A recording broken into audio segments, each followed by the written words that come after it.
Assalamualaikum warahmatullahi wabarakatuh. Saya Nuraini dari Program Pasca Sarjana Fakultas Bahasa dan Sastra Indonesia Universitas Muhammadiyah Makassar. Dengan video pembelajaran teks berita, model pembelajaran kooperatif tipe Jigsaw. Teks berita. Pengertian teks berita, ciri-ciri teks berita, ciri bahasa dalam teks berita, dan contoh teks berita. Pengertian teks berita. Berita adalah bentuk laporan suatu kejadian atau peristiwa yang sedang terjadi atau keterangan terbaru dari suatu peristiwa. Dengan kata lain, berita adalah fakta menarik atau suatu kejadian penting yang disampaikan kepada masyarakat melalui media. Kata berita berasal dari bahasa Sanskerta, virit berarti terjadi atau ada. Kata virit disebut juga dengan kata virita yang berarti kejadian atau yang sedang terjadi. Menurut Atar Semi, kritikus sastra Indonesia, berita adalah cerita atau laporan mengenai kejadian atau peristiwa faktual, baru dan luar biasa sifatnya. Dan menurut Kamus Bahasa Indonesia, berita adalah cerita atau keterangan mengenai kejadian atau peristiwa hangat. Teks yang berisi cerita atau laporan mengenai suatu peristiwa atau kejadian yang sedang terjadi, berisi fakta dan disampaikan kepada masyarakat luas melalui media. Ciri-ciri teks berita. Ciri penanda kejadian dalam teks berita. Yang pertama, kejadian yang berlangsung dalam imajinasi atau berdasarkan cerita tidak jelas kebenarannya, tidak layak dan tidak dapat dijadikan berita. Yang kedua, baru atau up to date. Peristiwa yang terjadi bulan lalu tidak mempunyai nilai sebagai berita layak disiarkan. Dan yang ketiga, peristiwa atau kejadian yang jarang terjadi dan mengherankan merupakan bahan berita baik. Yang keempat, penting dan ternama. Peristiwa dalam berita melibatkan orang penting, terkenal, dikenal masyarakat, pejabat, artis, politikus, dan seniman dalam kaitannya dengan kejadian. Hendaknya peristiwa yang penting diketahui orang banyak. Yang kelima, skandal dan sengketaan. Informasi berupa persengketaan seperti sengketa perbatasan negara atau provinsi menarik menjadi berita. Dan yang ketujuh, dalam lingkungan sendiri. Kejadian atau peristiwa dinilai penting apabila berada di sekitar lingkungan sendiri. Yang kedelapan, sesuai dengan selera dan minat konsumen. Informasi bagus dan patut menjadi berita diputuskan setelah mempertimbangkan kesesuaian dengan minat dan selera pembaca atau pendengar berita. Ciri bahasa dalam teks berita. Yang pertama, lugas. Bahasa dalam berita tidak bertele-tele, langsung menuju pokok bahasan yang hendak disampaikan. Yang kedua, sederhana. Bahasa dan berita mudah dipahami masyarakat. Dan yang ketiga, singkat dan padat. Membuat berita menyampaikan berita dengan kalimat singkat, tetapi mampu menceritakan semua masalah. Dan yang keempat, menarik. Membuat berita menggunakan bahasa menarik agar pembaca atau pendengar terpikat dan tidak merasa jenuh. Dan yang terakhir, netral. Bahasa membuat berita harus netral atau tidak memihak suatu golongan masyarakat. Bahasa dapat dipahami semua kalangan. Ciri kebahasaan dalam berita. Yang pertama, mulai kalimat dengan sebuah kata benda atau kata depan. Contohnya kata benda, Menteri Agama Haji Lukman Hakim Saifuddin meresmikan gedung Al-Azhar di Kompleks Pondok Pesantren Modern Baitus Salam, Prambanan, Sleman, Yogyakarta. Yang kedua, kata depan.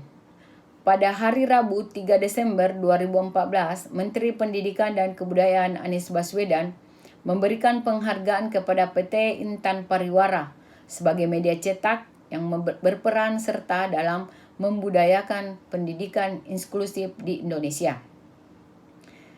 Yang kedua, mulai dengan sebuah kutipan. Contohnya, usaha pemerintah untuk meningkatkan pendidikan di Indonesia tampak dalam penyelenggaraan pelatihan guru secara rutin.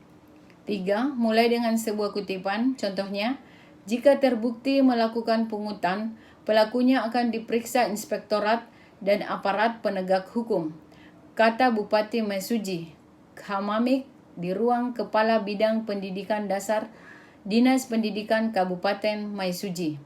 Yang keempat, mulai dengan sebuah pertanyaan. Contohnya, benarkah soal mudah dalam USM PKN STAN banyaknya 35%? Contoh teks berita. Gempa 7,4 di Laut Flores, 346 rumah rusak, 770 jiwa mengungsi. Gempa bumi magnitudo 7,4 yang terjadi di Kabupaten Flores Timur, Nusa Tenggara Timur, NTT, Selasa tanggal 14 bulan 12 2021 menyebabkan 346 rumah rusak dan 770 orang mengungsi.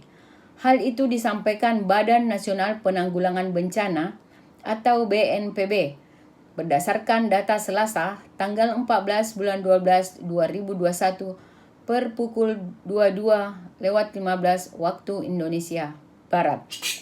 Dari 346 rumah rusak, 134 diantaranya rusak berat, sementara sisanya rusak ringan. Selain tempat tinggal penduduk, gempa juga merusak 3 gedung sekolah, 2 tempat ibadah, 1 rumah jabatan kepala desa, dan 1 pelabuhan. Menurut BNPB, daerah yang paling banyak melaporkan kerusakan bangunan adalah Kabupaten Kepulauan Selayar, Sulawesi Selatan.